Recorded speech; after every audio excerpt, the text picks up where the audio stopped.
ಘನ ನ್ಯಾಯಾಲಯ ತುಂಬಾ ವಿಚಾರಗಳನ್ನ ಉಲ್ಲೇಖ ಮಾಡಿದೆ. ನ್ಯಾಯಾಲಯದಲ್ಲಿ ಬಹಳ ಗಂಭೀರವಾಗಿರ್ತಕ್ಕಂಥ ವಿಚಾರಗಳನ್ನು ಉಲ್ಲೇಖ ಮಾಡಿದೆ. ಇದರಲ್ಲಿ ಸಿದ್ದರಾಮಯ್ಯನವ್ರದ್ದು ನಂದೇನು ಪಾತ್ರ ಇಲ್ಲ ಏನು ಅನ್ನುವಂಥದ್ದು ಅವ್ರು ಹೇಳಿದ್ದಾರೆ. ಪಾತ್ರ ಇಲ್ಲದೇ ಇದ್ರು ಸಹ ಅಧಿಕಾರ ಯಾವ ರೀತಿ ದುರುಪಯೋಗ ಆಗಿದೆ ಮತ್ತೆ ಯಾವ್ಯಾವ ಸಂದರ್ಭದಲ್ಲಿ ಏನೇನಾಗಿದೆ ಅನ್ನತಕ್ಕಂಥದ್ದನ್ನು ಉಲ್ಲೇಖ ಮಾಡಿದೆ. ವಿಶೇಷವಾಗಿ ಬಿಟ್ವೀನ್ 1996 and 99 ಡ್ಯೂರಿಂಗ್ 2004 to 2005 ಸಿದ್ದರಾಮಯ್ಯನವರು ಡೆಪ್ಯೂಟಿ ಚೀಫ್ ಮಿನಿಸ್ಟರ್ ಆಗಿದ್ದರು. Between 2009 to 2013 and 2019 to 2023 leader of opposition ಆಗಿದ್ದರು. ಬಿಟ್ವೀನ್ 2013 to 2019 and 2023 ಸ್ಟಿಲ್ ಮುಖ್ಯಮಂತ್ರಿಗಳಾಗಿ ಕಂಟಿನ್ಯೂ ಆಗಿದ್ದಾರೆ. ಈ ಎಲ್ಲ ಅವಧಿನಲ್ಲಿ ಈ ಎಲ್ಲ ಪ್ರಕರಣಗಳು, ಮೈಸೂರಿನ ಮೂಡ ಪ್ರಕರಣಗಳು ನಡೆದಿರ್ತಕ್ಕಂಥದ್ದು, ಅದು ಲ್ಯಾಂಡ್ ರಿಜಿಸ್ಟ್ರೇಷನ್ಸ್ ಬಗ್ಗೆ ಆಗ್ಬೋದು, ನೋಟಿಫಿಕೇಶನ್ ಬಗ್ಗೆ ಆಗ್ಬೋದು, ಡಿನೋಟಿಫಿಕೇಶನ್ ಬಗ್ಗೆ ಆಗ್ಬೋದು.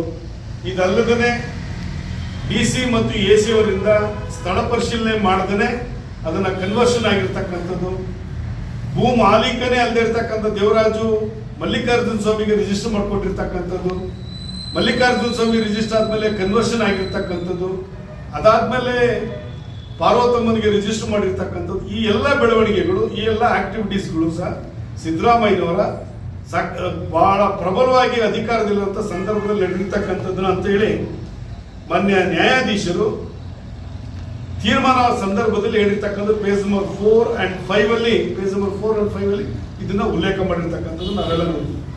ಇದಲ್ಲದೆ ಬಹಳ ಇನ್ನೊಂದು ಇಂಟ್ರೆಸ್ಟಿಂಗ್ ಸಬ್ಜೆಕ್ಟ್ ಇಂದ ಅವರು ಉಲ್ಲೇಖ ಮಾಡಿ, mister Yathindra interestingly and most intriguingly as Yathindra MLA son of Siddaramaiah and Shrimati Parvati was present during the council meeting of Muda held on 20th November 2020. Minutes of the meeting signed by commissioner and chairman of Muda. ಅಂದ್ರೆ ಸಿದ್ದರಾಮಯ್ಯನವರು ಮಗ meeting ಅಲ್ಲಿ attend ಮಾಡಿದ್ದಾರೆ as MLA ಆಗಿ, ಸಿದ್ದರಾಮಯ್ಯನವರು ಶ್ರೀಮತಿಯವರ meeting ಅಲ್ಲಿ ಇದ್ರು ಅನ್ನತಕ್ಕಂಥದ್ದು ನ್ಯಾಯಾಲಯ ಉಲ್ಲೇಖ ಮಾಡಿದೆ. ಪೇಜ್ ನಂಬರ್ 21 ತಮ್ಮ ಜಡ್ಜ್ಮೆಂಟ್ ಇನ ಪೇಜ್ ನಂಬರ್ 21ರಲ್ಲಿ ಇದನ್ನು ಉಲ್ಲೇಖ ಮಾಡಿದ್ದಾರೆ. ಹೀಗೆ ಸಾಕಷ್ಟು ವಿಚಾರಗಳನ್ನ ಉಲ್ಲೇಖ ಮಾಡಿ ಅವತ್ತು ತೀರ್ಪು ಕೊಡುವಂಥ ಸಂದರ್ಭದಲ್ಲಿ ಮತ್ತೆ ಅವರು ಇನ್ನೊಂದು ಕ್ಲಿಯರ್ ಆಗಿ ಹೇಳಿದ್ದಾರೆ, ಕೆಳ ನ್ಯಾಯಾಲಯದಲ್ಲಿರ್ತಕ್ಕಂಥ ಅಂದ್ರೆ ಜನಪ್ರತಿನಿಧಿಗಳ ನ್ಯಾಯಾಲಯದಲ್ಲಿರ್ತಕ್ಕಂಥ ವಿಚಾರಣೆಗೆ ತಡೆ ಕೊಡಬೇಕು ಅಂತ ಸಿದ್ದರಾಮಯ್ಯನ ಪರವಾಗಿ ಆರ್ಗ್ಯೂ ಮಾಡಿದಂತೆ ನ್ಯಾಯವಾದಿಗಳು ಕೇಳಿದಾಗ ನಾನು ಅದನ್ನ ತಡೆ ಕೊಟ್ಟಿದ್ದೆ, ಈಗ ಅದನ್ನ ಕಂಟಿನ್ಯೂ ಮಾಡ್ಲಿಕ್ಕೆ ನನಗೆ ರೈಟ್ಸ್ ಇಲ್ಲ, ಅದು ನನ್ನ ವ್ಯಾಪ್ತಿಗೆ ಬರೋದಿಲ್ಲ, ಅವರು ವಿಚಾರಣೆ ಮಾಡಬಹುದು ಅಂತ ಹೇಳಿದ್ಮೇಲೆ ಕೆಳ ನ್ಯಾಯಾಲಯ ಜನಪ್ರತಿನಿಧಿಗಳ ನ್ಯಾಯಾಲಯದಲ್ಲೂ ಸಹ ನೆಕ್ಸ್ಟ್ ಡೇ ತುಂಬಾ ಗಂಭೀರವಾದಂತಹ ಆರೋಪಗಳನ್ನು ಮಾಡಿರ್ತಕ್ಕಂಥ, ಹೈಕೋರ್ಟ್ ಮಾಡಿರ್ತಕ್ಕಂಥ ಉಲ್ಲೇಖದ ವಿಚಾರಗಳನ್ನು ಉಲ್ಲೇಖವನ್ನ ಮಾಡಿ ಇದು ವಿಚಾರಣೆಗೆ ಯೋಗ್ಯವಾಗಿರ್ತಕ್ಕಂಥ ಕೇಸ್, ಇದನ್ನ ವಿಚಾರಣೆಯನ್ನು ಎದುರಿಸಲೇಬೇಕು ಅಂತಕ್ಕಂಥದ್ದನ್ನ ಕೆಳ ನ್ಯಾಯಾಲಯಕ್ಕೂ ಸಹ ತೀರ್ಪನ್ನ ಕೊಟ್ಟಿದೆ. ಇಷ್ಟೆಲ್ಲ ಆದ್ಮೇಲೂ ಸಹ ಇಡೀ ನಿನ್ನೆ ದಿವಸ ಸ್ನೇಹಮಯಿ ಕೃಷ್ಣ ಇದನ್ನ ತೆಗೆದುಕೊಂಡೋಗಿ ಲೋಕಾಯುಕ್ತಿಗೆ ಕಂಪ್ಲೇಂಟ್ ಕೊಡಬೇಕು ಅಂತ ಹೋದ್ರೆ ಇಡೀ ದಿನದಲ್ಲಿ ಲೋಕಾಯುಕ್ತ SP ಸಿಕ್ಕಿಲ್ಲ, ಕೈಗೆ ಸಿಕ್ಕಿಲ್ಲ. ವಾಟ್ಸಪ್ ನಲ್ಲಿ ಮೆಸೇಜ್ ಹಾಕಿದ್ದಾರೆ, ಟೆಕ್ಸ್ಟ್ ಮೆಸೇಜ್ ಮಾಡಿದ್ದಾರೆ, ಫೋನ್ ಮಾಡಿದ್ದಾರೆ, ರಿಸೀವ್ ಮಾಡಿದ್ದಾರೆ. ಇದು ಒಂದು ರೀತಿ ಅನುಮಾನಕ್ಕೆ ಮತ್ತೊಮ್ಮೆ ಎಡೆ ಮಾಡಿಕೊಡುತ್ತೆ. ಇಷ್ಟೆಲ್ಲ ಆದಮೇಲೆ ನಿನ್ನೆ ಕ್ಯಾಬಿನೆಟ್ ದುರ್ದೈವ ಒಂದು ತೀರ್ಮಾನವನ್ನು ಮಾಡಿದೆ. ಯಾವುದೇ ಕಾರಣಕ್ಕೂ ರಾಜ್ಯಪಾಲರು ಕೊಟ್ಟಂತ ಪತ್ರಕ್ಕೆ ರಾಜ್ಯ ಸರ್ಕಾರ ನೇರವಾಗಿ ಉತ್ತರ ಕೊಡೋದು ಬೇಡ, ಪ್ರಿನ್ಸಿಪಲ್ ಸೆಕ್ರೆಟರಿ ಅಂದ್ರೆ ಪ್ರಧಾನ ಕಾರ್ಯದರ್ಶಿಗಳು ಅವ್ರಿಗೆ ಉತ್ತರ ಕೊಡುತ್ತೆ, ಎಲ್ಲವೂ ನಮ್ಮ ಗಮನಕ್ಕೆ ತರಬೇಕು. ಮತ್ತೆ ಯಾವುದೇ ವಿಚಾರಣೆಯನ್ನ CBIನವರು ರಾಜ್ಯಕ್ಕೆ ಬಂದು ವಿಚಾರಣೆಯನ್ನು ಮಾಡ್ಲಿಕ್ಕೆ ಅವಕಾಶ ಮಾಡಿಕೊಡ್ಬಾರ್ದು ಅಂತಕ್ಕಂಥದ್ದನ್ನ ರಾಜ್ಯ ಸರ್ಕಾರ ತೀರ್ಮಾನ ಮಾಡಿ CBIನ ದೂರ ಇಡಬೇಕು ಅನ್ನೋ ಮಟ್ಟಿಗೆ ಹೊರಟಿದ್ದಾರೆ. CBI ದುರುಪಯೋಗ ಪಡಿಸ್ಕೊಳ್ಳುತ್ತೆ, ತನ್ನ ಬೇಕಾದವ್ರನ್ನ ವೆಲ್ಸನ್ ಪಾಲಿಟಿಕ್ಸ್ ಮಾಡುತ್ತೆ, ತನ್ನ ಬೇಕಾದವ್ರನ್ನ ವಿಚಾರಣೆ ಮಾಡುತ್ತೆ, ಕೆಲವು ಬೇಕಾದವ್ರನ್ನ ಬಿಟ್ಬಿಡುತ್ತೆ ಅನ್ನತಕ್ಕಂಥದ್ದನ್ನ ಬೇರೆ ಬೇರೆ ಯಾವ್ಯಾವುದು ಉದಾಹರಣೆಯನ್ನ ಕೊಟ್ಟಿದೆ. ಕುಮಾರಸ್ವಾಮಿ ಅವರ ಬಗ್ಗೆ ಉದಾಹರಣೆಯನ್ನ ಕೊಟ್ಟಿದ್ರು. ಕುಮಾರಸ್ವಾಮಿ ಅವರು ರಾಜೀನಾಮೆ ಕೊಟ್ಟಿದ್ರ, ರಾಜೀನಾಮೆ ಕೊಡ್ಲಿ ಅಂತ ಕೇಳಿದ್ರು. ಕುಮಾರಸ್ವಾಮಿ ಅವರು ಮುಖ್ಯಮಂತ್ರಿ ಆದಾಗ ರಾಜಕೀಯಕ್ಕೆ ಕೊಟ್ಟಿಲ್ಲ.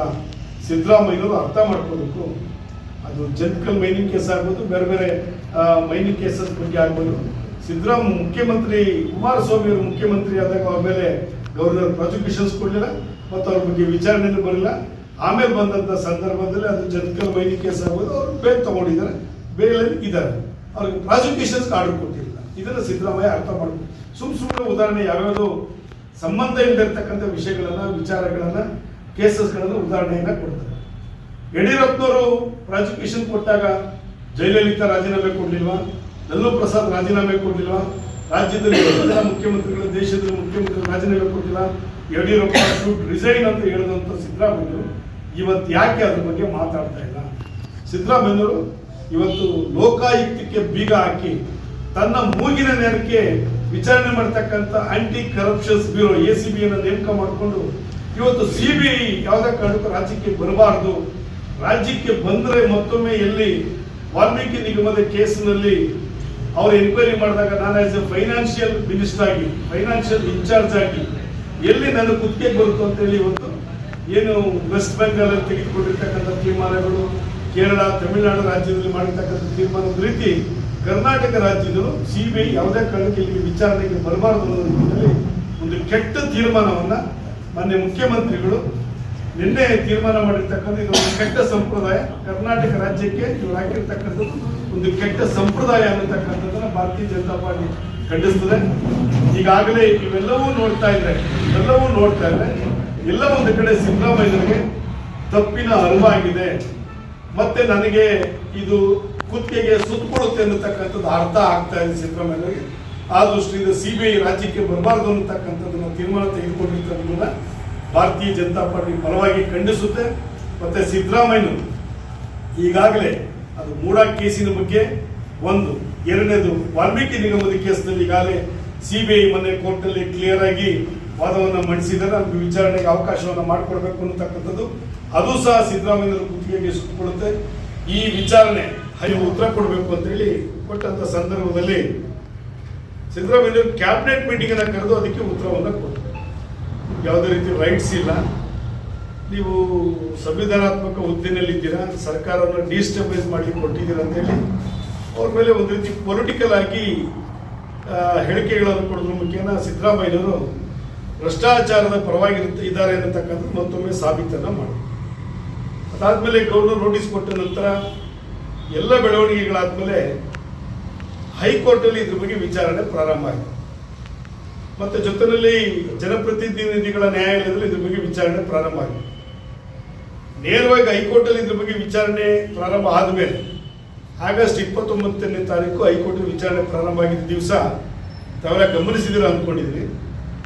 ಒಂದು ಕಡೆ ಸಿದ್ದರಾಮಯ್ಯನವರ ಬಗ್ಗೆ ಮೂಡ ಹಗರಣದ ಬಗ್ಗೆ ವಿಚಾರಣೆ, ಇನ್ನೊಂದು ಕಡೆ DK ಶಿವಕುಮಾರ್ ವಿರುದ್ಧವಾಗಿ CBIಗೆ ಈ ಕೇಸನ್ನು ಹ್ಯಾಂಡ್ ಓವರ್ ಮಾಡಿದಾಗ ಅದು CBIಗೆ ಹ್ಯಾಂಡ್ ಓವರ್ ಮಾಡಿರೋದು ಸರಿ ಇಲ್ಲ ಅಂತೇಳಿ DK ಶಿವಕುಮಾರ್ ವಿರುದ್ಧವಾಗಿ ಇನ್ನೊಂದು ಕೋರ್ಟ್ ಅಲ್ಲಿ ವಿಚಾರಣೆ, ಜೊತೆಯಲ್ಲಿ ವಾಲ್ಮೀಕಿ ನಿಗಮದ ಬಗ್ಗೆ ಮತ್ತೊಂದು ಕೋರ್ಟ್ ಅಲ್ಲಿ ವಿಚಾರಣೆ.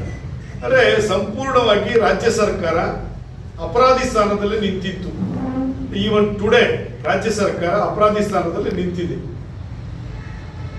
3 ಬಾರಿ ವಿಚಾರಣೆಯನ್ನು ನಡೆದಿದೆ. 3 ದಿನಗಳ ಕಾಲ ವಿಚಾರಣೆ ನಡೆದ ಮೇಲೆ ಹೈಕೋರ್ಟ್ ತನ್ನ ತೀರ್ಪನ್ನ ಕೊಟ್ಟಿದೆ. ವಿಶೇಷವಾಗಿ ಬಹಳ ಗಂಭೀರವಾಗಿ ಇದ್ರ ಬಗ್ಗೆ ಚರ್ಚೆ. ಸಿದ್ದರಾಮಯ್ಯನವರ ಮೇಲೆ ಆಗಿರ್ತಕ್ಕಂಥ ಆಪಾದನೆಗಳು ತುಂಬಾ ಗಂಭೀರವಾಗಿರ್ತಕ್ಕಂಥ ಆಪಾದನೆಗಳು, ಮತ್ತೆ 17A ಅಡಿಯಲ್ಲಿ ರಾಜ್ಯಪಾಲರು ಕೊಟ್ಟಿರ್ತಕ್ಕಂಥ ನೋಟಿಸು ಸಮಂಜಸವಾಗಿದೆ, ಮತ್ತೆ ಕ್ಯಾಬಿನೆಟ್ಟಿನ ತೀರ್ಮಾನವನ್ನ ಗವರ್ನರು ಮಾನ್ಯ ಮಾಡಿಲ್ಲ ಅನ್ನತಕ್ಕಂಥದ್ದನ್ನು ಸಿದ್ದರಾಮಯ್ಯನವರು ಹೇಳಿದ್ದಾರೆ. ಮಾನ್ಯ ಸರ್ಕಾರ, ಘನ ಸರ್ಕಾರ ಹೇಳಿದೆ. ಆದರೆ ಸುಪ್ರೀಂ ಕೋರ್ಟಿನ ಸಾಂವಿಧಾನಿಕ ಪೀಠದಲ್ಲಿ ಯಾವುದೇ ರಾಜ್ಯ ಸರ್ಕಾರದ ಕ್ಯಾಬಿನೆಟ್ ತೀರ್ಮಾನವನ್ನ ಗವರ್ನರ್ ಅವರು ಮಾನ್ಯ ಮಾಡಬೇಕು ಅನ್ನತಕ್ಕಂಥದ್ದು ಇದೆ.